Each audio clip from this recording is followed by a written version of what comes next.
Leeds, Leeds, Leeds. What is happening?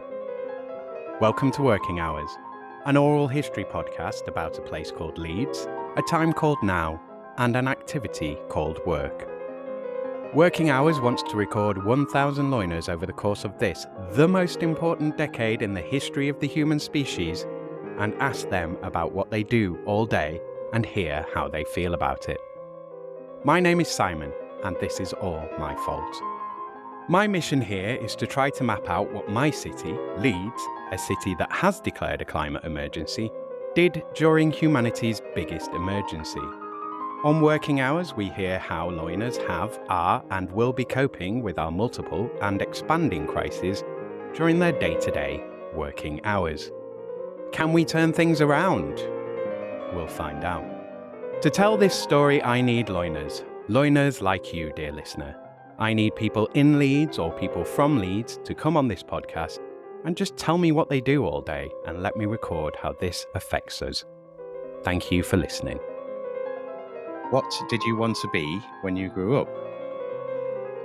Yeah, nice question. I've got early memories of wanting to be an RAF pilot, but I think that was when I was quite young. It didn't sort of transfer once I got to high school. I don't quite know why.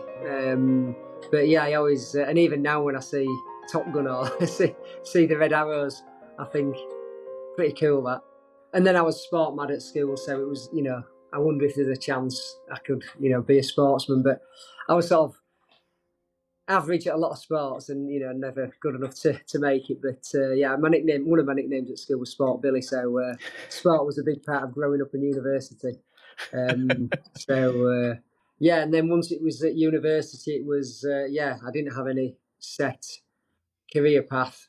It was in the early 90s, it was you usually go to university if you do well in your A-levels, and that's the path. Not as many different choices as there are these days. So, and knowing that universities were quite good for sport, I went to Sheffield. It's quite a big university, big sports, a big choice of sports to play there. So, yeah, but... Did you do a sports subject or a physio subject or something? Yeah, I mean, now I think, why didn't I do that when I was so mad into sports? I did maths and computer science because I didn't do as well in my physics A-level to get into business studies at either Manchester or Liverpool, and ended up at Sheffield going through clearing and, doing some... Because I'd done quite well in maths. And computer science, it wasn't a bad thing to do in the early 90s, getting to know about computers. So, but yeah, sometimes I look back and think maybe I should have changed onto like a physio course, but I don't think I was that good at biology. So, and they were just sort of coming in then, weren't they? They weren't, they seemed fairly new at the time. And, yes, yeah. I suppose if there'd been like a business, like there is now, business sports degrees, and I'd have maybe looked at something like that because I was, pretty sport mad. So, but I played a lot of sport there, met a lot of friends, did okay in the degree. So, it was a very enjoyable time. You're listening to Series 5, Episode 40, and to my guest, Andy Simpson. This is another Squadcast interview, which was recorded on the 23rd of October, 2024. Hello, listener. Andy Simpson shares his journey from childhood aspirations of being an RAF pilot to co-running a successful signage business, Fast Signs, with his father. He discusses his early interest in sports, his educational path in computer science and maths, and his eventual entry into the signage industry through franchising. And he also dives into the challenges and opportunities brought by COVID-19 and reflects on the importance of sustainable practices and social media in modern business. Right, let's do this. Episode 150 of Working Hours with Andy Simpson. Okay, well, we'll come back to how you got to what you're doing now, but we'll jump straight into what is it that you're doing now. So what are you doing now? So I run with my father a company called Fast Signs. So we make signs and graphics, help companies, businesses stand out with effective signage. These days, it entails a lot of internal graphics, wall graphics in companies, and as well as traditional signage. People think of a shop sign or a sign on a building. So, it's really enjoyable. We, especially when people are, say, opening their first shop, and when the sign goes on the building, it's sort of like, we're here now. and you can you transform a lot of offices with some nice graphics, and it's a very visual industry, so you see what you've provided. So and it takes us into lots of different industries, everything from schools to manufacturing. We do quite a bit of work for Leeds United, Leeds Rhinos, some of the biggest companies in Leeds. So yeah, it's enjoyable. You're meeting different people and going into different companies all the time.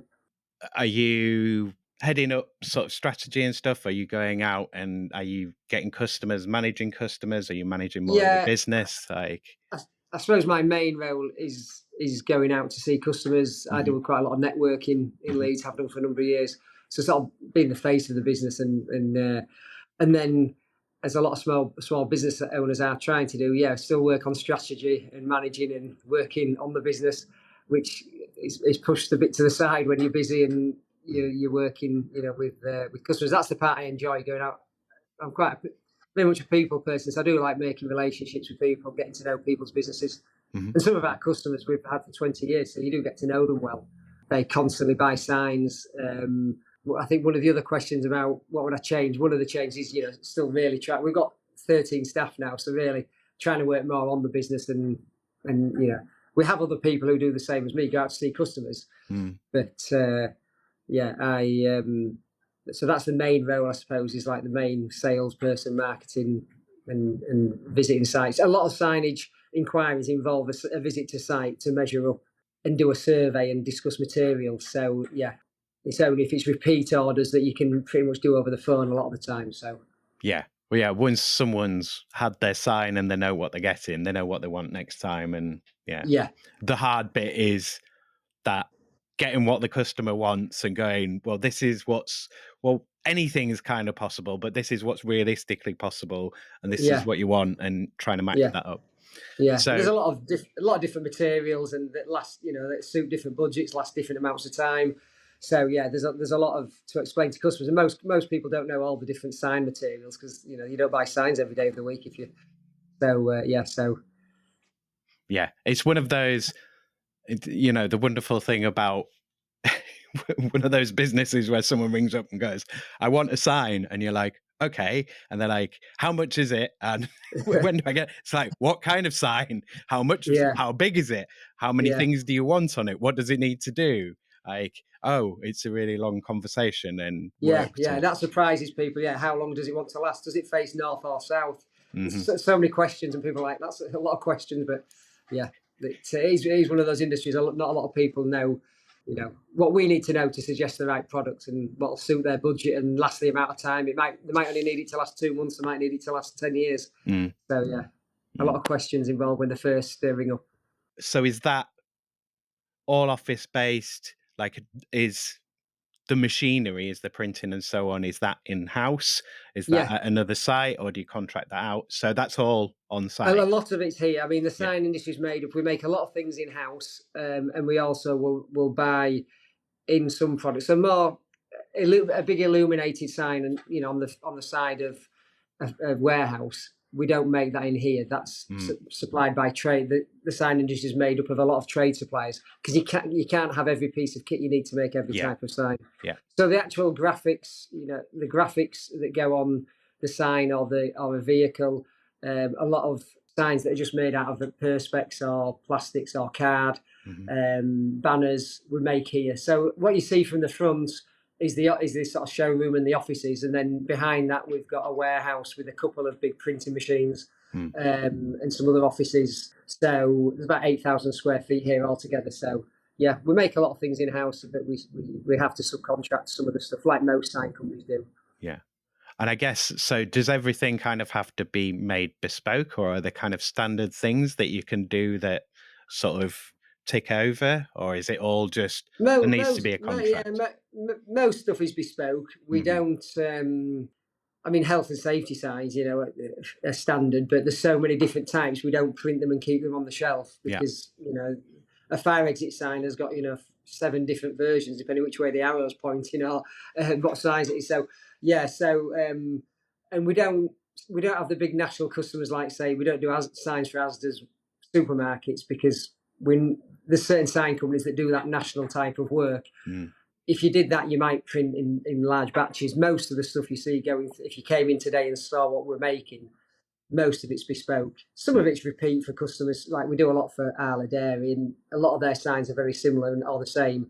But they also order a lot of very bespoke signs. So it'd be easier in COVID times. We were printing lots of floor stickers that are all the same. Life was a bit easier. We were lucky enough to be able to supply a product that was needed at the time, and the manufacturing process and everything was a lot easier. How many floor stickers do you need? How many perspex screens do you need? But generally, so much of our work is bespoke. Hence why we have relationships with customers. We go and see them and ask them a lot of questions, because we need to get to the bottom of what they need, what the sign's meant to do. In terms of who it's attracting, what type of people. There's lots that go into sign design to indicate what type of customer you're trying to attract and what distance it's being viewed from. And so, I'd say 90% of the stuff we do is bespoke. Yeah. Nice. So let's do how you got into it then. So you're doing your degree course. Were you straight into the business? Was it a family business and that was kind of expected? No. Or were you like, no, I'm not going into the family business? Or did this all come along later? No, it wasn't a family business. My mum was a teacher and my father was working for a large sort of carpet tile manufacturing company in Halifax.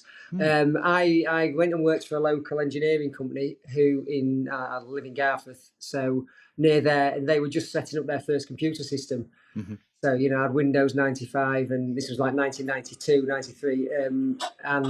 So having a computer degree, a friend of a friend said they're looking for someone to set up the computer system. So I went to this engineering company called Valley Engineering and helped them set up their first computer system, which was, and I was saving up to ideally to go for a trip to Australia before I settled down and got, met a partner. So when I first joined them, it was like for a year or so, then went traveling to Australia for 7 months. Came back and they still hadn't filled the role. No one else had taken over the role of looking after the computer system. Wow. So it was sort of an easy jump back into working for them. And then about 18 months later, my father got made redundant and the company had been taken over and they got rid of all the directors. And in them days, the payouts for that sort of thing were quite generous. So franchising was one of the options he looked at. He didn't want to work for someone else because he was a bit of a workaholic as my father. So he didn't want to work for someone else again, all the hours, and thought, I'm going to have my own business. So I just said, look, if you get a business that I'm interested in, I'll quit the job and come into it with you. So he was just looking around, and we started looking at franchises, went to the franchise shows. And came across Fast Signs, looked at like Prontoprint Alpha Graphics, Call Quick as printing. We knew we wanted business to business, not a sort of weekend or a food sort of out of hours type business. So, but all the printing franchises were taken in Yorkshire pretty much for those businesses. So, and signage was just becoming something you could do with computers. Instead of painting signs, the process of designing a sign on a computer and cutting it in self-adhesive vinyl was just that. So Fast Signs had started in the States 10 years earlier, and they'd just come to the UK. So I quit my job. I moved out of my friend's house back home. So I had no money to put into the business. I spent it all in Australia. So all I could do was save the rent I was paying a friend and not live the party life quite as much and move home. We started the business in 1995. So nice. So we started together, with me and my father. Went to Dallas. Fast Signs is based in Dallas. To Dallas for the training and set up Fast Signs on Ball Lane in Leeds. Okay, so let's go into that a bit more. So, did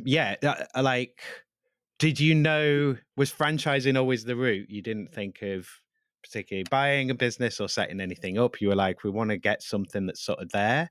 And then, how did you find Fast Signs? And then, tell us about going to Dallas. Yeah, well, I think when you get made redundant and you're sort of director level, so my father and the other directors, part of the package is they try and help you find either other work or So I remember at the time him going to some meetings with other business owners or investors, looking at different options, investing in a business, starting your own business. But I mean, the benefit of franchising is you've got all the, the backup of the franchise to support you.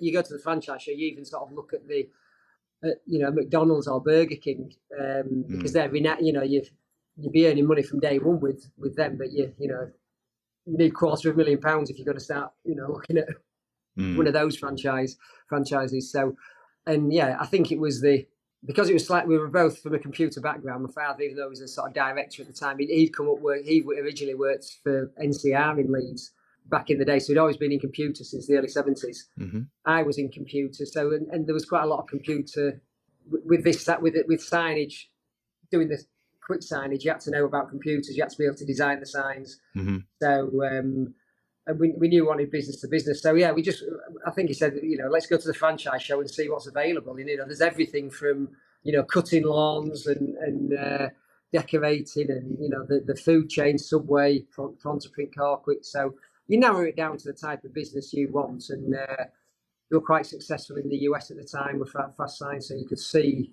there was a few in the UK.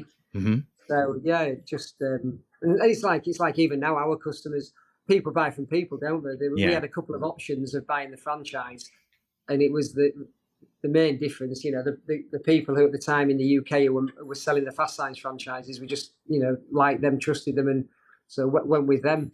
Yeah. And then as I found out, I was 25 at the time. As I found out, as you go on, a lot of businesses, okay, there's a lot that's on price and other things, quality, but a lot of our customers are probably with us because we get on well with them. It's, if you can sell yourself and then deliver on that, you're halfway. You've probably got to get a few customers, and so so that's how. It was. I think it was the added benefit of the backup and the training, especially if you're going into he was selling carpet tiles. That wasn't something you're probably going to do. Set up another carpet tile company. Because they were a huge company, multinational. I was working in an engineering company, so it wasn't like we had a product, or we could suddenly say we'd set up, fitting carpets. It didn't, so the franchising was a good way of trying a new business, but you've got the backup and the training. And Fast Signs, we're still with them 29 years later, so they've been as good as the word. The difference between a franchisor and a bad franchise is mainly the support. Yeah. If they don't give the support, the franchisees just, lose faith in the franchisor. So the franchisees lose faith in the franchisor. So Fast Signs have always been good. At the moment, they've got like 110 people in the office in Dallas. Mm-hmm. I can ring any of them up and, we have an IT problem, we have a technical problem, we want to buy a new printer, you just bring them up there. They're so big in the States, there's sort of 650 Fast Signs in the States now. Wow. They know every printer on the market. They've tested most of them because Epson will send all their printers to them to test because they want to be recommended. So, yeah, we get a lot of support. So it has worked out well. When you pay your franchise fee each month, you sort of, and you've had a good one, that you sort of think, is it worth it? And then you sort of top up everything you get, then like the website hosting and everything, lots of things you get within that. Yeah. And that'd be tough to do on your own. So yeah, all that brand support and, the market and level. Yeah. Yeah, and you get supply. Our pricing from suppliers is, it's based on the all the Fast Signs in the UK. Your potential for a supplier, they look at. Our pricing is probably a bit less than some other one man or an individual sign shop in Leeds because if 25 Fast Signs in the UK are buying from them, you're going to get preferential rates. So there's another big part of it is that like technical printers and the equipment and the materials we do buy at good rates because we're a franchise. Yeah, and like you say, it's about the support, and the support is about them investing in the business, in themselves, and the people that have bought into it. We've done the how you got into it. Let's jump into some of the questions. I'll start off with COVID. You mentioned it briefly. So I want to look at basically if you go back to remembering going into lockdown, so where you were, what the work level was like, how that changed, if it did change. So it seemed to have gone up, gone down, or stayed the same. And then through that period, sort of coming out the other side, have you seen any sort of permanent changes to the business and the way that you work from that? Yes, yeah. I mean, initially, like most businesses, the first month, probably not March, but April, the turnover in April was, minimal. We've probably made 3 NHS banners. Yeah. So there was just no turnover.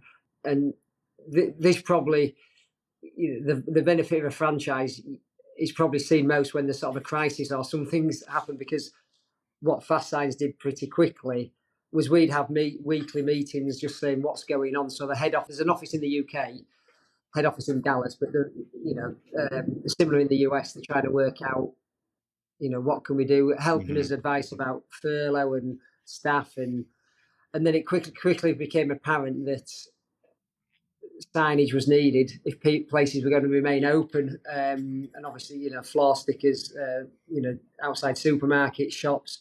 So it soon became clear that it, not as essential as like food or, the emergency services, but somewhere like some of our customers, like the food manufacturing companies, we've got quite a few customers in that. They're staying open because they're still making milk and making food. They needed signage in the toilets, wash your hands signage, floor signage, keep your distance, and screens. So that's all material we use every day to make signage, and we made floor stickers anyway. The perspex for making the screens, we usually make signs in perspex, so we could cut and fabricate screens. So yeah, Fast Signs were quite good in quickly. They created a Shopify account so we could start selling it online, and then some of our bigger customers wanted it personalising. So we do a lot of work at Trinity Shopping Centre. They wanted the floor stickers, but with the logo on. So pretty soon, with probably into May, June, as people are working out how what they needed to get customers back into their businesses and our staff into the businesses, we were, going to sites with masks on and doing surveys over the phone, but and following all the regulations to keep the distance if we had to go to site. But so I was driving around it was great driving around Leeds with no traffic on the road. Things like that were great. Obviously not great being in COVID, but it was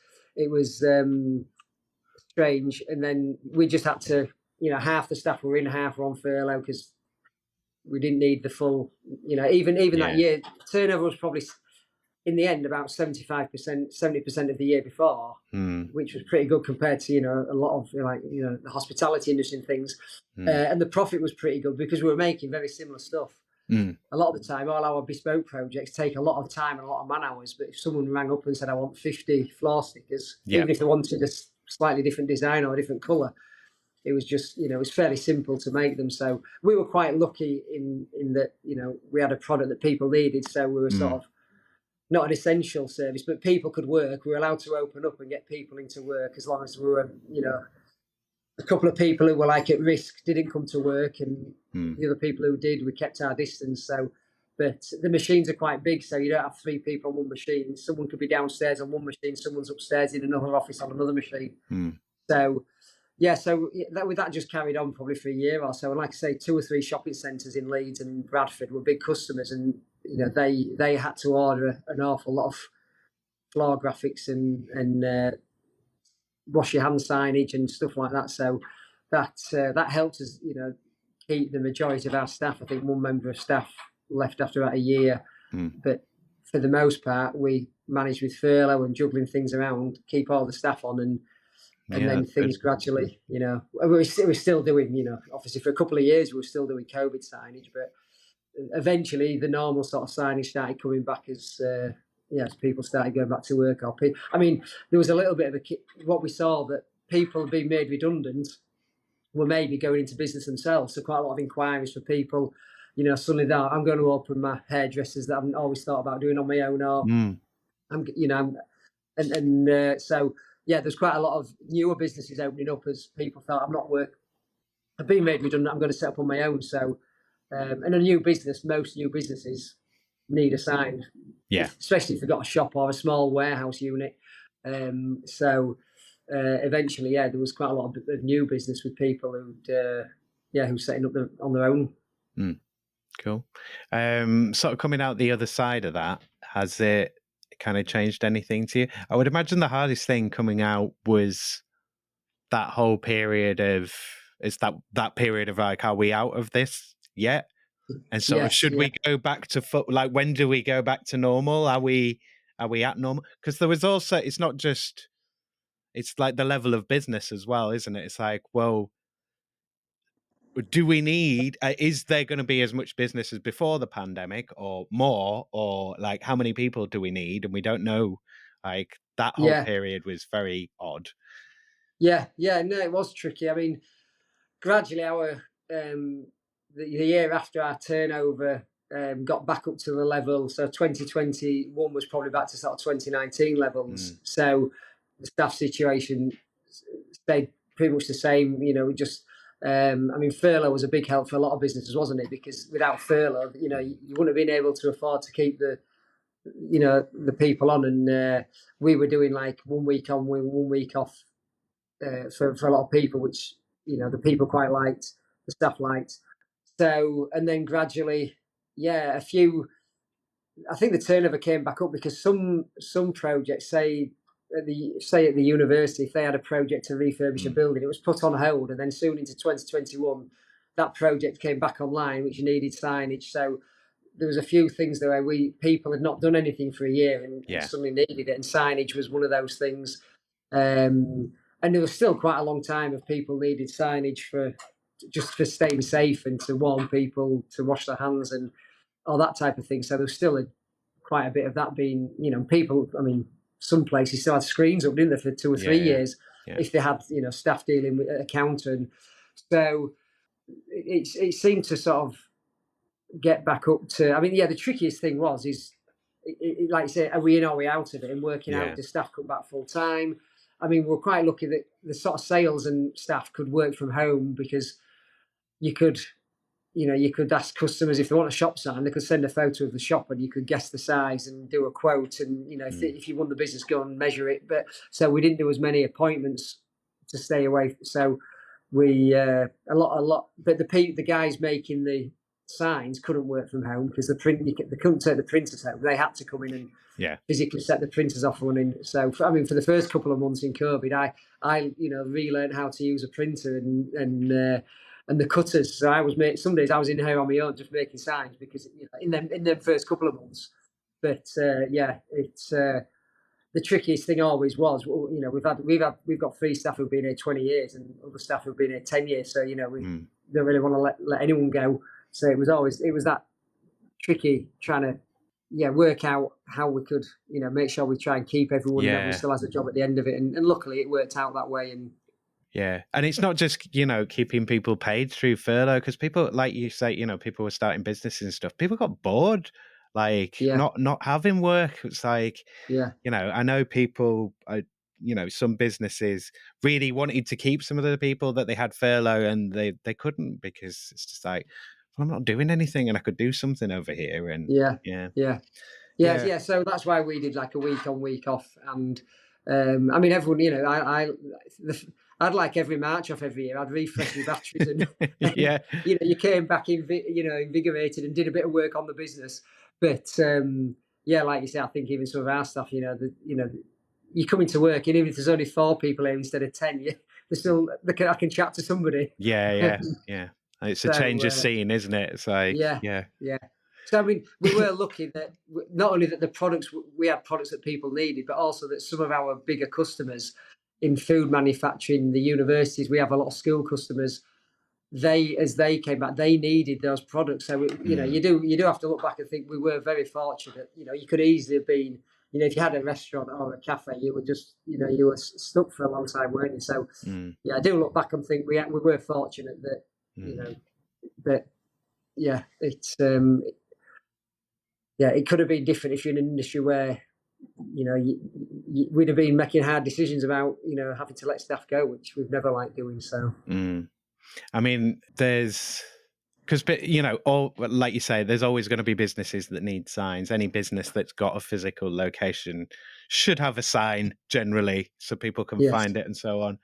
But yeah, when you've got a whole sector of the economy, like, or hospitality, out of commission, that's a huge dent in your market. But like you say, there are all these other needs for other signs, so that kind of kept you ticking over. Yeah, and Um, then we were lucky that, but you feel good. We donated a lot of NHS banners, and so there was some things we could do to give back a little bit, because you sort of, we were a bit lucky, and you sort of, you felt a little bit guilty sometimes. You have friends or people who worked at companies where they couldn't do anything and they just closed down, and so yeah, but.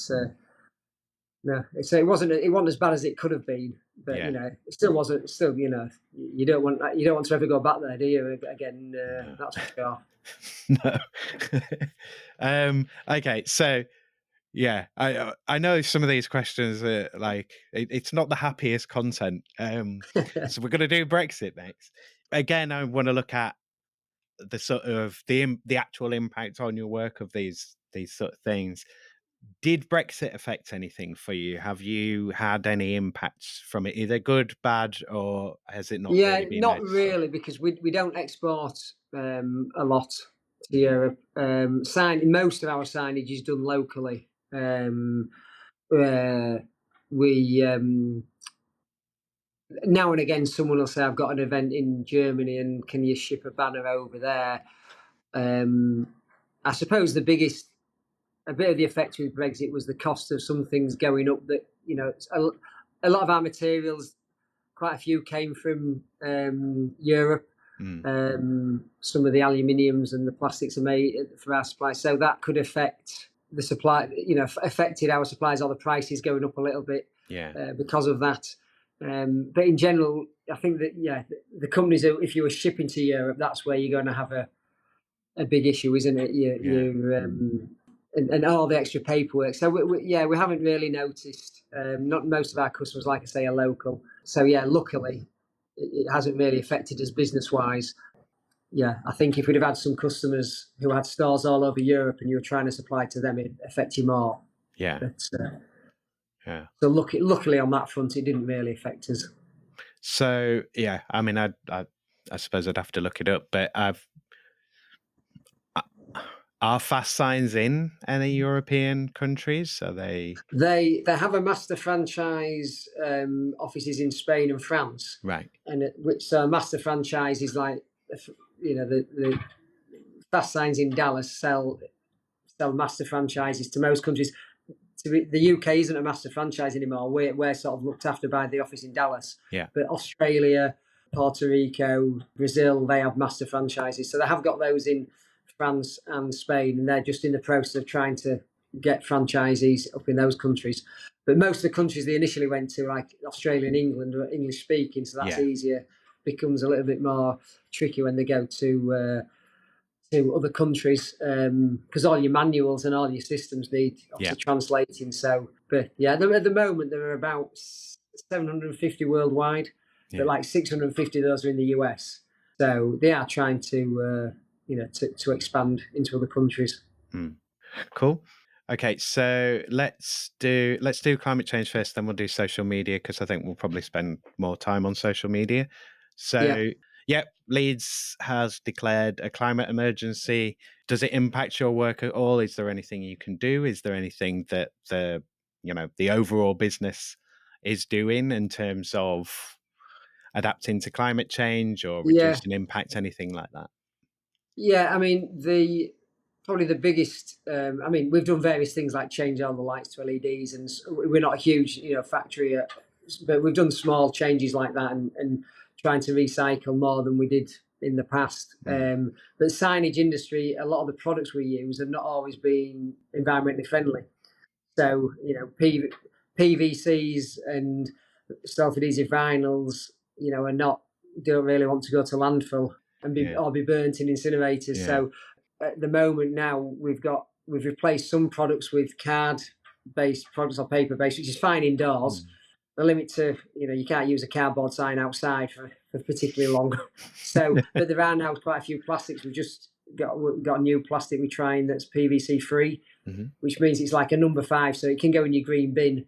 So there's some things we're offering customers that option now on some products. You need to let them know that it is recyclable, because if they see it and think it's a plastic, they won't recycle it. So it'll just go in the black bin. So there's a bit of, either putting a sticker on them that says it's recyclable. But yeah, so the biggest change for us is having products that are environmentally friendly. Yeah. So the customers, are not putting more in general landfill. And a lot of the things we do are not one-time use plastic. So even though like Perspex is not easily recyclable, if a Perspex plaque that goes in an office might be up for 10 years. So it's not like a plastic bottle that gets thrown away. The PVC-free materials and card materials are being used more like at exhibitions, which can be one-time use. If they go to an exhibition and all the signs are thrown away, if if they can't be reused, that's not sustainable. So some of these products are being used for the short-term signage. And if you go to if you look at the supermarkets now, most of the banners, they look the same as before, but a lot of them are on biodegradable or a recyclable material. I mean, if they leave them up for too long, they won't last as well outside, but they are, they can go into either landfill or be recycled. So, so the biggest thing for us is just having those products available that, for some customers, they're saying the bigger customers, we don't want PVC products on site. We don't, and so you have to prove that you're not doing that. And at the moment, the cost of some of those materials is coming down to similar to the 5 years ago when we first sort of started looking at this. The cost would put customers off. I want to be green, but the cost of that's a lot more now because there's so much more being produced. The cost is coming down. So, So we try and give customers options even for external signs. If you use a solid aluminium rather than a composite material, it'll last longer. So you won't need to change your sign as much. So that's more sustainable. So but a lot of some things if you want the sign to last a long time and be resistant to fading in UV, you need to use a good quality vinyl, and that's usually not an eco-friendly vinyl or a PVC-free vinyl. So, that's the biggest change. And we do try and we tell people, we can take back. So if people finish with a banner stand, the simple banner stands used at exhibitions, we'll take it back off you and we'll try and recycle it or sell it to a charity. So there's some things we can do, but we're not. It's hard once the customer has the sign. It's hard to to know what if we use a vinyl on a wall and it's PVC free, they don't know when they take it down, or the decorator who takes it down because they're redecorating, do they know that can be recycled? Or so but with some bigger customers, they're now starting to ask. So I think in a few years' time we'll have more recyclable materials. Or materials that are made from recyclable materials. It's such a minefield to when you start talking about sustainable materials. Is it come from recyclable materials or is it not? But it can be recycled. Luckily, there's a company in the sign industry that offers workshops, and one of them is sustainable. And a lot of it's about how to explain to customers, the material might not be sustainable. If it lasts for 10 years, then that's pretty, that's better than a one-off material you have to change every 3 years. So, but so the biggest thing is just trying to stay on top of the changes because the materials change so much from suppliers. Is trying to keep on top of that. I know it's totally subjective, but is it kind of matched on both sides of coming down from the company of we want to do this, and from the from the customers in terms of we want to buy that? Yes, a bit of both. We're lucky. We've got one member of staff is really keen on recycling and sustainability, and part of that is just trying to use up all the offcuts and scraps we generate from we use sort of 4 foot by 8 foot sheets, and you generate a lot of scrap material. He tries to keep that and use it when you're doing smaller signs, which means you're not, the easy option is throw it in the bin and just get a new sheet out, and it's easier and quicker sometimes. But so having someone on the team that does that is great. But then some customers, the university, 5 years ago was saying want to be plastic free by 2023, and is that there's still plastics at the university. That's probably one-use plastics are trying. But so the bigger customers are saying that. The smaller customers, it's more still a cost thing, isn't it? But now we can sometimes give options. At least we've got options that are not that much different in price. And like I say, as long as we educate them and say this looks like a plastic, but there's no PVC in it, it can go in your green bin. Then when if we sell them a card sign, it's obvious it's cardboard. You think, yeah, it can go in the cardboard bin, but plastic. So we need a bit of a system where they know. Make sure we put a label on the back that tells them that this is recyclable and which bin it can go in. So that adds a little bit of cost to us producing some labels for each material to say what you can do. But yeah, So hopefully, I'm quite passionate about that. We be more sustainable where we can and giving the customers the choices. It's nice now that the industry's got a lot of products in there available. And if anything, there's one of them where there's so many products now. You're thinking they're getting bombarded from every supplier with different types. And sometimes they haven't been tested a lot. It's not like they've been in the market for 10 years. Well, how long will that last actually if I stick it outside? Yeah, and you always have to do a level of calculation as well, unless it's sort of it's been arranged from Dallas. Then you're having to go, okay, well, this is the super shiny sustainable one, but it's coming from Antarctica. And this one's like less sustainable, but it's coming from Keighley. So I think I'll go for the Keighley one, even though it's worse. And you have to make those sort of assessments. So it's not easy. No. It's I haven't mentioned that, but you do have that. There's obviously quite a lot of materials made in the Far East, and there's some made in Germany. Quite a lot of our supplies, there's still vinyls made in the UK. So you factor all that into, isn't it? It's what's the most environmentally friendly electric car or the Land Rover? Well, if the Land Rover's all made in the UK, it's that old question, isn't it? Which we'll be debating for a number of years, I think. I mean, the current solutions that I've heard seems to be like food labeling for everything, of like, what went into it, where did it come from, how much, and sort of, so you can go, oh, okay. But that depends on legislation, but we'll wait for that. Yes, yeah. So let's do something that's a bit more fun, hopefully. Social media. So you're fairly active on LinkedIn. I've seen you're a good few of your posts. I don't get the sense that you kind of have to do that. I mean, you kind of do because networking is part of your job, but how much time do you spend on the social media side of things? And do you feel that you get the return on investment out of that time that you want from it? Like, do you find that it gives you good results? Yeah, I mean, we've got obviously very visual product. A lot of the things we do are quite, they look nice on a photograph, a new sign, a new nice sign on the shop. Not everything, a fire exit sign above a door is nothing exciting, but a lot of the stuff we do is either exciting because it's a new business in town, or it's a nice sign, or it's a new material. So, yeah, we've always done a lot of marketing and always believed in that we need to do a little bit of everything. My father started networking with B&I, 20 years ago when they first came to Leeds. I still do it now. We've always done a bit of direct mail, a bit of telemarketing, a bit of email marketing, sending letters. So we've always believed in, there's not one thing that just tends to work for signage. It's, trying a bit of everything. But obviously in the last few years, social media has come around, and it's been great for us to be able to, you can share case studies and examples of your work. People like seeing things, pictures rather than just text only in posts, and now videos. Hence, I'm trying we use a local marketing agency called Your Engine Room, who are always pushing me, send me some video on this. When you're on site, take some video and take photos, and so they've got content to use. So I believe it's good. There's good from a couple of points of view. Sometimes it's showing that we work with some trusted companies in Leeds, so hopefully another company using us might trust us because they see that we're working with another big company. It helps people know different products we do. Yeah. Some people have no idea that we do wall graphics, say, internally, because they just don't.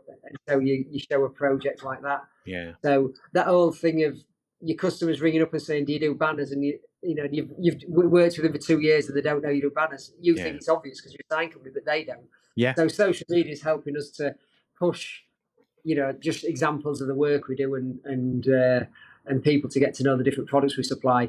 So it's hard to put a number. You do get some people who say, I've seen your LinkedIn post and I've come to you, but you can never always pinpoint exactly. A lot of people say I've driven past you on York Road, and then they see you on LinkedIn, and then they put two and two together with a logo, and they come to track where it came from. But I believe it's good for us. It just keeps our profile, in front of people, lets them know what we're doing, and the trick is always trying to know what's a good photo, what's interesting for somebody, and mixing it up. It's not always the end product. Seeing somebody make a sign in the shop's quite interesting sometimes for people, or showing the guys in. So years in most of the marketing we did 15 years ago, never featured anybody in the back, making the signs. And then there might be the odd picture in a brochure, but these days, we might take some photos of the guys installing a sign or some graphics, which do a quick time lapse, which is quite interesting, of a big wall graphic. Lots of sign companies that use that type of thing. We use a local agency. We found we don't do it good enough, and you just couldn't do it consistently. If I was trying to do it myself, so now we're trying to do it enough to give them content to use, and it's not just. They'll post and links to blogs and case studies, and then that helps with people going onto the website. That helps you SEO ranking. So it all ties in, doesn't it? So I think what we don't do enough of these days sometimes is like direct mail. Just going back to that now and again, which you can link in with email marketing. But we used to regularly email brochures to schools because we've always done a lot of work in schools, and we haven't done it for a year or so. And you think actually, we still need to get back to doing some of that old school marketing. Don't just rely on social media. I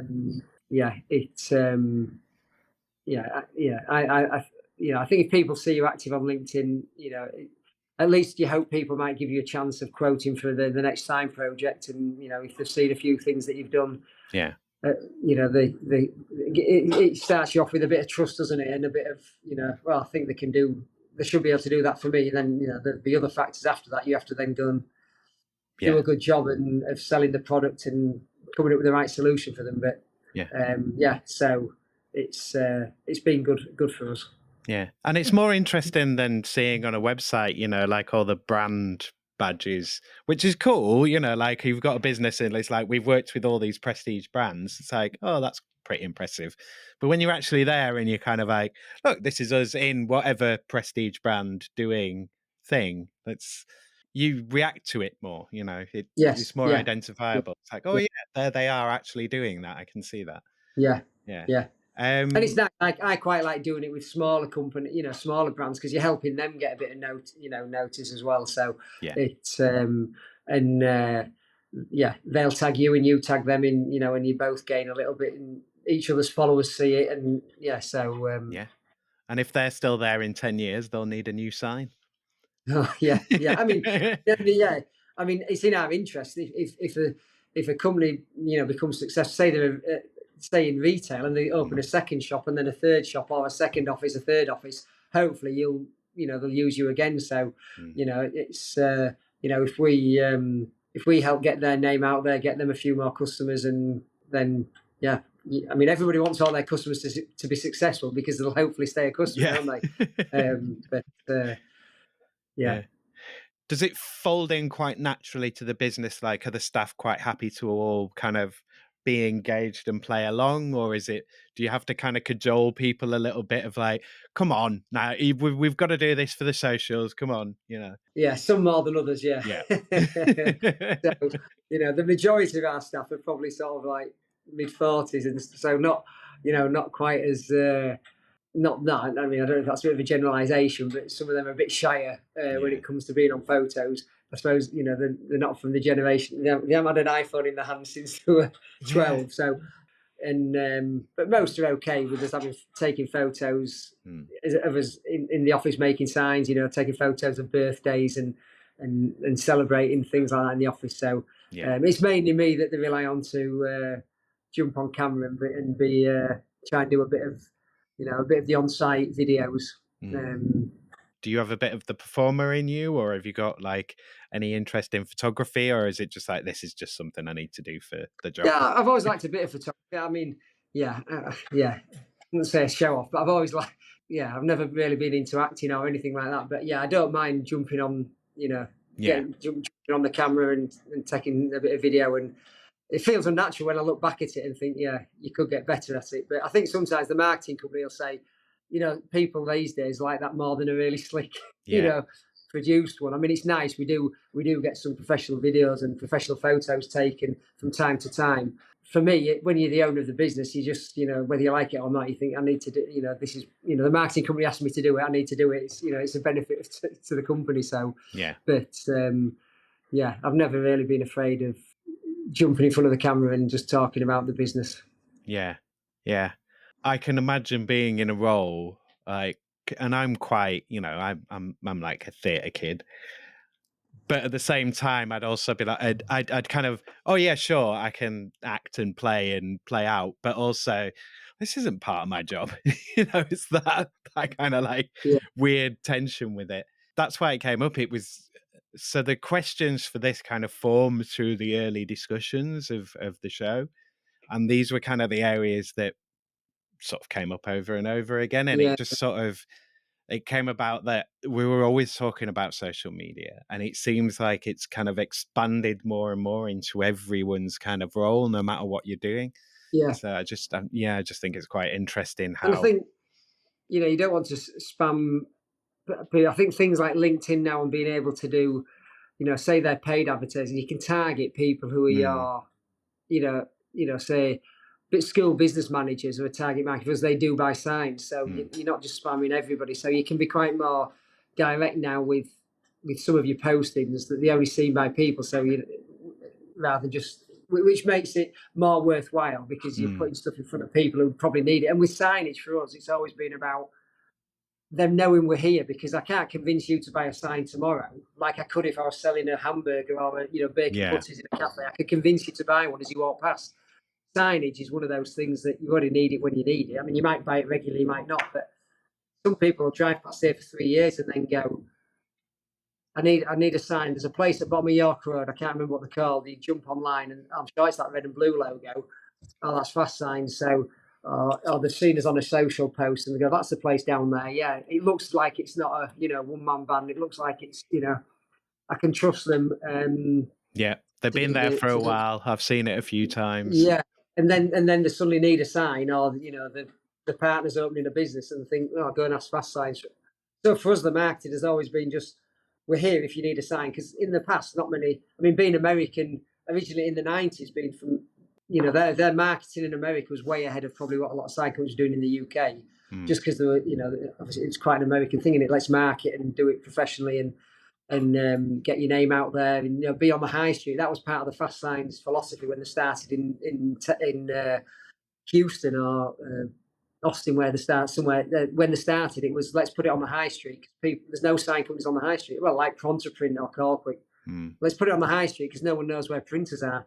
So yeah, for us, being on social and doing a bit of paid LinkedIn advertising means we can just, people might glance at it, go past it, but they've just had this thing off sign.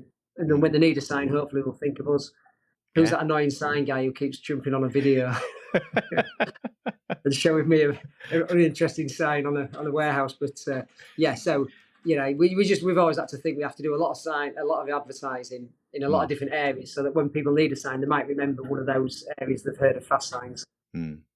I'm thinking how to phrase this, but how sort of like professional / nerdy have you got about science? Like, have you gone, like really into semiotics and stuff and sort of like what the history of signs and how important signs are to culture? Or are you just like, no, like this is how you make that sign and this is what you've got to do? Because you could go, there's a whole rabbit hole with this subject. Yeah. I mean, there's a graphic on the wall in front of me that you can't see that says the history of the colour wheel, which is not to do with science, but it's to do with the history. Isaac Newton's colour wheel, because colours are obviously a big thing in how people, if they've got a new business, what colour should I choose? Yeah. But I mean, I'm nerdy in terms of that. Even now, 29 years after we opened, if I walk past a sign and I see a nice sign, not our sign, any sign company could have done it, I'll be touching it and my boys are 22 and 20 now, but ever since they were like 10 and 12, they're like, Dad, stop touching signs. and you just, like, it's that. What's that made of? It's like, it looks like Yeah, wood, but it's not, because it's an effect. So yeah, so I'm nerdy in terms of, that's just, and then take a photo of other people's signs, yeah, and just for inspiration. There's lots of other sign companies doing great signs. yeah. And there's some great sign companies in Leeds. It's always been quite a hotbed of sign companies. There's something like 40 odd sign companies in Leeds, if not more. Um, so there's lots of nice signage if you walk around Leeds. So yeah, if you take a Mm, photo of any sign, whether we did it or not, it's just that's save that. That's in the My designers might think I can use that type of effect on another sign. So mm. yeah, I'm a bit of a nerd in terms of just looking at signs, and yeah, the boys are just like, give up, dad. I mean, like, because there's a whole fascinating history with advertising and marketing, and like, and you think of, I mean, just talking about York Road, I automatically think of, the side of that terrace where there's the old painted sign that's left Yes, over, and that's the kind of thing you yeah, see. Yeah, and then obviously there's all safety signs, and then road signs and shop signs and awnings and stuff, yeah. and yeah, I and mean, yeah, there's, you go to Las Vegas, you can go to the sort of sign graveyard. All the old signs have taken down in Las Vegas, and some of them are interesting because there's some, yeah, some of it is, old Coca-Cola signs or Pepsi yeah, signs or whatever. Some of it is quite interesting, and yeah, obviously signs go back since they've ever started, drawing hieroglyphics in in caves or. yeah, um, but yeah, so I've not really delved into the history of signage too much, but I'm nerdy about what new signs are made of, and what materials people are using. And I'll take a photo and send it to a supplier and go, do you know what this material is? yeah. It's interesting. So yeah, without taking sign apart on the side of a building, just peeling things back. If people do accuse me of damaging signage, because then the company needs a new sign. But yeah, we don't go as far as that. Not unless business is really slow.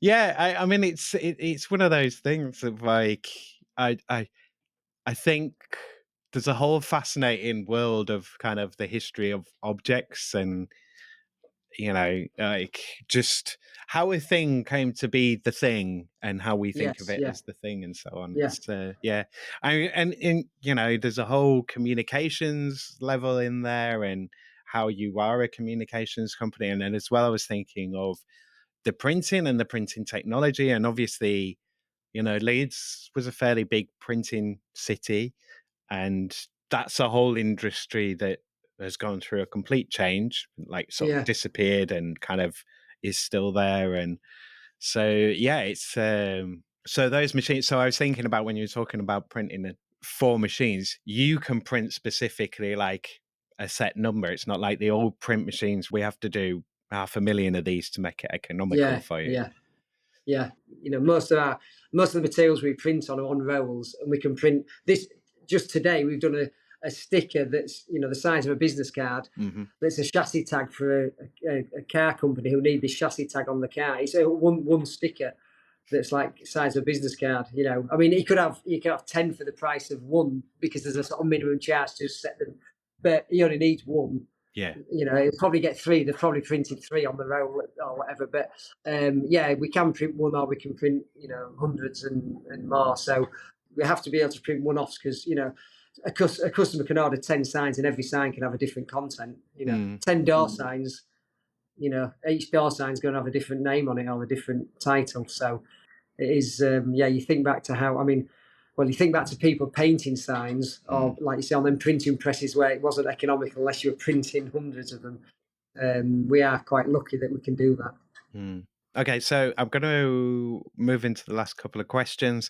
I do a bit at the end as well. So if there's anything that you want to talk about, like if you've got Yeah, any promotions or anything that you want to flag, or you just want to ask questions or just moan about the weather, whatever, you can do that at the end. So the next question, I'll do the change question first. So if you could change any three things about your job, what would you change? I find that people that run the business, they find this a bit harder sometimes because it's kind of, you can make changes already. So, but yeah, what would you change if you could?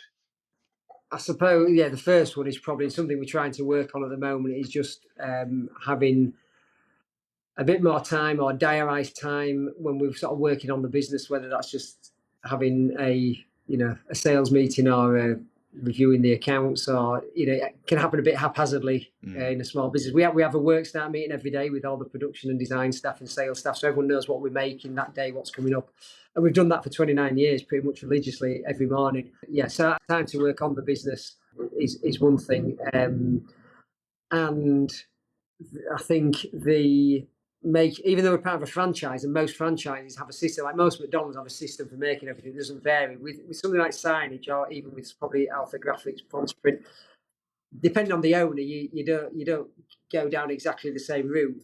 We have slightly different printers than Fast Signs, say in Sheffield does, or Fast Signs in Hull, or Fast Signs in Dallas does. So it's just trying to keep them, as you grow, but keep being more efficient, and stick to the processes. Especially when we get, we had a customer come in yesterday and they needed a banner stand for today at 12 o'clock. So it throws a few things, and have you got the artwork? No, but I've got a logo. And then have you got the logo and it's low res? We need to redraw the logo. But just trying to be more efficient. I mean, obviously that'll hopefully lead to a bit more profitability, but the ability to have, more time to work on testing new products and things. So, yeah. And thirdly, I suppose it ties into the first one. If I worked a bit more on the business, I could maybe have. I mean, this year I've had a few holidays, as people will always remind me, because it will appear on my Instagram posts or things. But just maybe, not thinking I have to take, a bag load of work home every weekend to do. And yeah, if I worked on the business a bit more, you generate a bit more time. Hopefully, have a bit more free time. But not that I struggle too much. But I do work fairly long hours. I get up early, come into work early, but yeah, if you'd have asked me when in 1995, in 29 years' time, will you still be doing 50 odd hours or whatever it is? I'd have probably said no. I'm sure I could be down to 20 hours a week by then. So, in fact, I suppose the one key thing I'd change about the business is how my father still works. He has quite a few holidays a year, but still works pretty much full time when he's here. I said earlier on, he's an alcoholic. He's a workaholic. He's not that big a drinker, so I put that to bed. But he'd be retired by now, at least down to a couple of days a week. But my mother's quite a busy 80-year-old with lots of things she does for Oxfam and the church, and so it's not.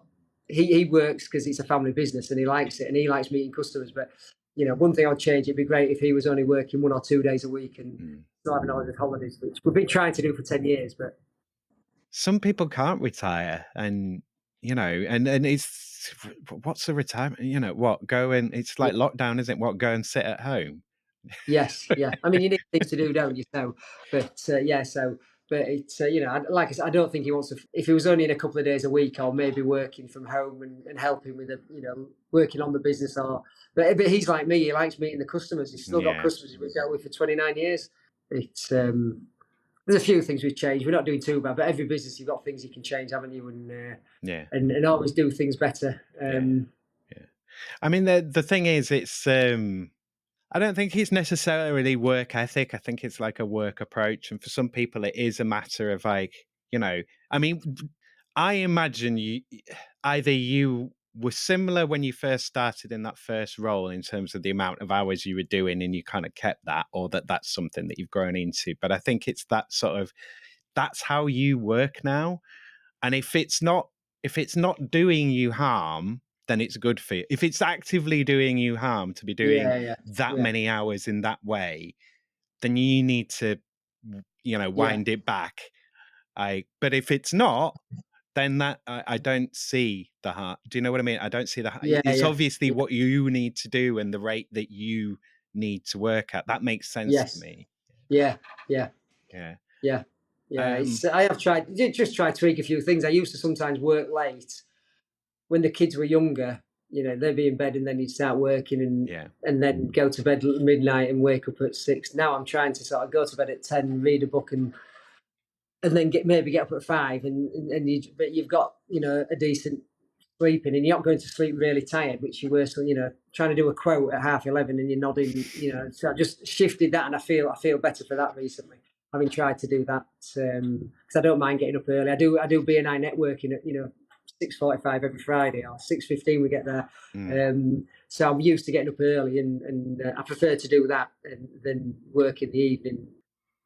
Yeah. And It's where your no, energy is in the day, isn't it? And like, yeah, there are yeah, morning people and there are evening people, and like, yeah, yeah. yeah, Yeah. And I think as well, it's discovering how you like to work and what's effective for you over that yeah, period. Because, again, obviously with lockdown, there was a lot of discussion of that boundary dissolving for people, like work coming into the home and people doing things like, I'd dress up every day in my work outfit, even though I was just sat at the computer on, at home. yeah, And that yeah, whole thing of like putting yourself into that professional mindset and, doing your invoices at 11 o'clock at night when you're bleary eyed and you're going to bed is, again, it's not professional, is it? It's like, I've got yeah, to get this done, but it's like, it's better to do that in work time when your work head is on. yes, yeah, Um, but it's that thing of like, but I'm getting it done. I'm moving forward. And it's like, yeah, it's it's a hard one. It's like, we all have to negotiate it, don't we? Of like, oh, where does this stop and what am I going to do and not going to do? So, yeah. Okay. So have you got any other changes that you want to throw on there or? Work wise, no, I don't think so. Yeah. I'm sure there's lots of little ones I can think of, but yeah, they're the major ones. I think, yeah, finding more time to work on the business and solve some of the things that you're trying to get better at and do. So, yeah. Yeah, cool. Okay, so final question is universal basic income. I don't think it would make a massive difference to you or potentially your customers at this point, but maybe if we believed the thing that more people would start more businesses. But yeah, if there was a universal basic income, do you think it would change anything for you work-wise?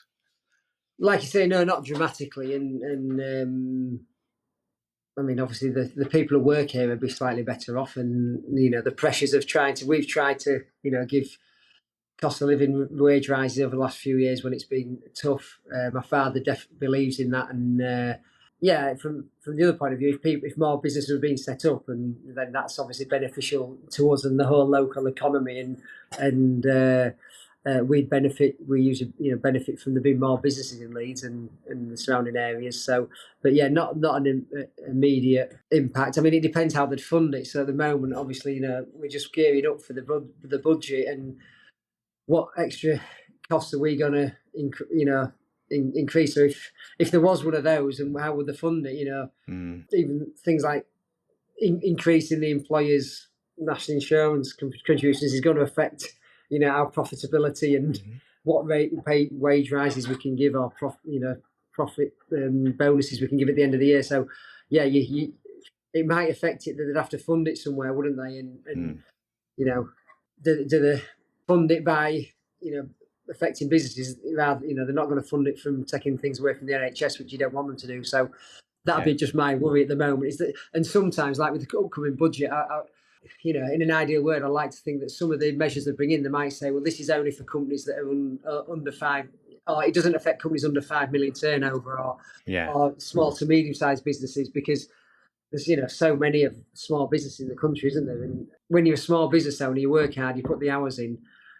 If they take a bit more from your profit or your corporation tax, or it's all just taking more away from you working really hard and not necessarily earning a huge wage like you would if you're working for a big multinational at a director level job. But yeah, if it, you can see the benefits that it would have, but where would it be funded from, and who'd have to miss out if they were funding that? There's so many small businesses. Taking a few pounds off small businesses can make a big difference to what revenue they get, can't it? But it does affect the local small business owner. And yeah, I mean, I think if they did do it, however they did it, they'd do it wrong. It's just be like, oh yeah, let's do this and implement it badly. Do you think it would be harder to get staff, or do you think that your staffing would change? Do you think maybe you would offer more flexibility or so on? Yeah, I mean, you could look and think, would there be less people on the labour market? I mean, it depends what level it's at, isn't it? Would there be less people out there looking for work, or less people looking for jobs with higher incomes because they could do a job that doesn't pay as much, plus that and cover what they need? Yeah, it's never really thought it in depth, really. I mean, in the last few years, it has been hard to get staff. People haven't necessarily, changed jobs as much, have they? Since COVID, particularly. So people are stuck with the current. It's risky if you to leave a job. Over COVID, it was. If you, it has been difficult when we've just, we employed someone a year ago, and it took a best part of 18 months to find the right person, and there wasn't like 50 CVs landed on the desk for like an account manager type role. It wasn't a sign like a designer or a specific sign maker. It was, it is hard at the moment to fill a position. Yeah, because there's not, there doesn't seem to be as many people applying for jobs as there were a few years ago. When you put a job in for an account manager, you'd have hundreds of CVs land on your desk. We've got a massive shortfall of people for roles at the moment. Yeah. So, yeah. Anything else on sort of UBI? I mean, I get were you always, do you think you were always heading towards kind of having your own business? Were you pursuing a kind of, like, did you think you would do university and then I'm just going to work, for however many years? Yeah. I think I thought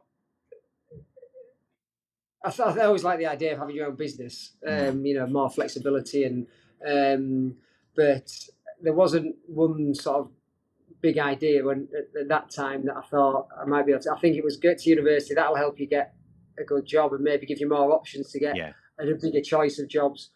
And then once you're doing that, you earn some money. And then, when it's like when you're, at 19, 20, 21, you're thinking, well, I'll decide that when I'm in my 30s or something. And, it's easier to start companies now, probably, isn't it? You can, you just, with social media and everything, you can get your brand out there quicker. And so it's probably a bit easier now than, back then. I finished university in 91, starting a business, just now, the advice, you can just go online and watch people who started business and listen to Diary of a CEO on YouTube or whatever else, listen to people get inspired.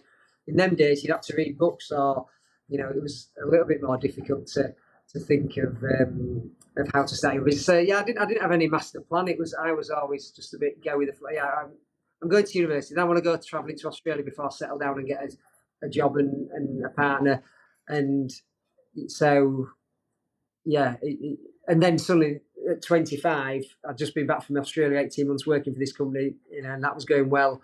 And then computer and IT company positions were coming up, so there was a bit of interest from the other IT companies.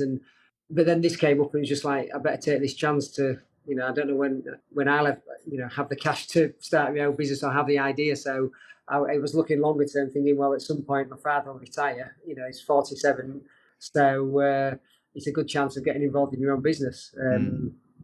So there was no, I was just always just like sort of a bit living for the day, working relatively hard at university, at school, but still, it was, and my school reports would say, must try a bit harder, probably plays too much sport, or playing rugby and football and ice hockey and all sorts of different things. So it's, I knew I wanted to travel because we'd lived in Dubai for 4 years when I was 7 years old, because my father went and got a job. He implemented the first computer system for Dubai Port Authority. So he was working at NCR in Leeds. Funny enough, Search Laboratory, who were based in Leeds on the Ring Road up in North Leeds, that was the building that Search Laboratory were in, that we'd done all the site. We did the sites when they moved there. My father worked there for NCR. So sort of a big full in the 70s. And I just met Ian, who used to own Search Labs, the other day, and we were just talking about that. So and then he went to Dubai. The whole family went to Dubai when I was 7. So we went to Dubai, and then when you get that sort of expat job, you go on holidays. You come back to England for like 2 months a year, and then you go on. We'd go to Singapore on the way back to England, or go to America on the. So from 7 to 11, I had quite a lot of travel experiences because Mum and Dad lived in Dubai, and I think that put the travel.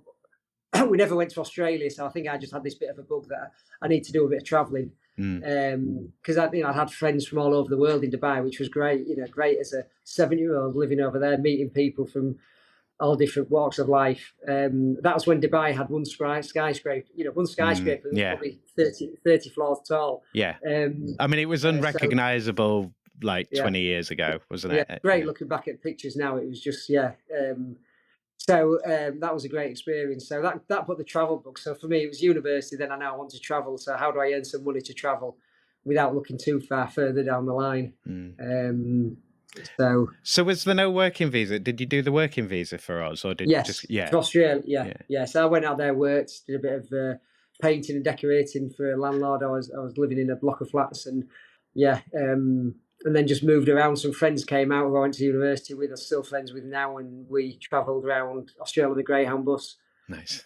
Yeah, yeah, but still, I'm a bit of a, I always knew I'd come home. I'm a bit of a, I love Leeds and love Yorkshire, so I never sort of had any inklings to move and live abroad or live in Australia. But I love travelling. We travel quite a lot now, try and do different things, but yeah, always drawn back to Leeds. Leeds. Yeah, Okay, so that's all my questions. good stuff. Yeah, where can people find you? So if you have your socials to hand and the website and stuff, feel free to give them here. If not, I'll just have them in the show notes. But yeah, where Yeah. can people find you? At Fast Signs Leeds is the tag on Instagram and socials, Facebook, Twitter.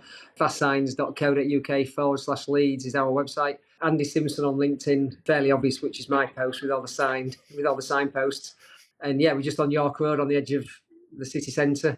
Yeah, you can find us physically here if you want to come in for coffee and talk about signs. Thank you again to Andy for being my guest. Thanks, as always, to all my guests, and thanks to you, Leeds, for being my subject. So, 150 episodes in 5 years. Still, we're at 150, so now we're on the push to 200 as soon as we can.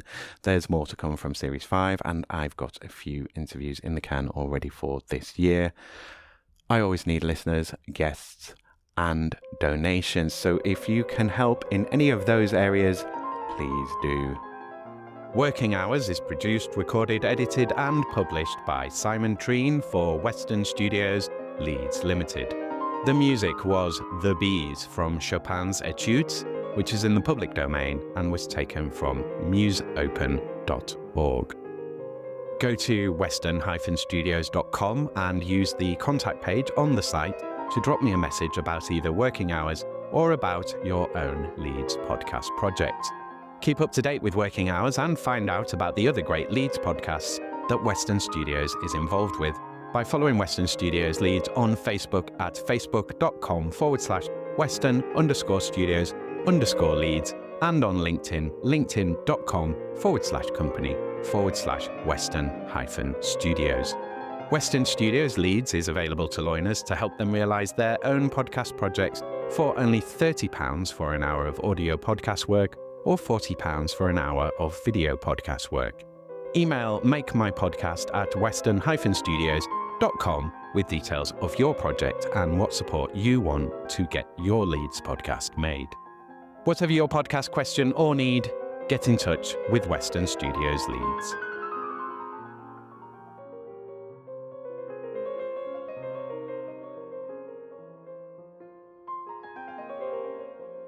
Do you have any questions? Anything else that you want to add? Anything you want to revisit? Anything you want to talk about? You don't have to, but yeah, if there's anything that you want to announce to the world while you're on recording, feel free.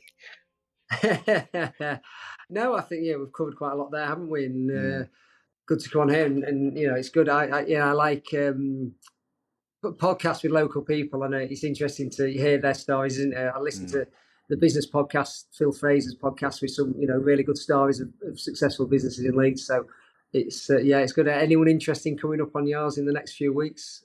Yeah. Good stuff. I don't really want to say. I can tell you. Better just Yeah. announce Well, it. it's also that they're all interesting is the thing because we go for so long and it is quite comprehensive. It's one of those things that even if it feels like you're going through the blah blah blah, these are all fairly someone will say something through any interview because people are just people, they're interesting like that, and something will come up and you'll be like, oh that's a whole interesting new thing. But yeah, it's it's a good thing to do. And I edit Phil's podcast. He said himself is like, even if it doesn't go massive, like his podcast is like, it's just fun talking to people. Like, it's really Yeah, interesting hearing like how they've done their business and what they did and so on. And it does give you a really good opportunity to, to talk to all sorts of people that you wouldn't necessarily have conversations with. yeah, And it's fascinating. Yeah. This is the best part of the whole thing, though. Like, the making the podcast, putting them out, social media, all that's like yeah. work. This is It's, the yeah, good bit of like yeah, chatting to yeah, someone and just being like, oh, that's interesting, and you've done this and you've done that, and yeah, that's the good bit.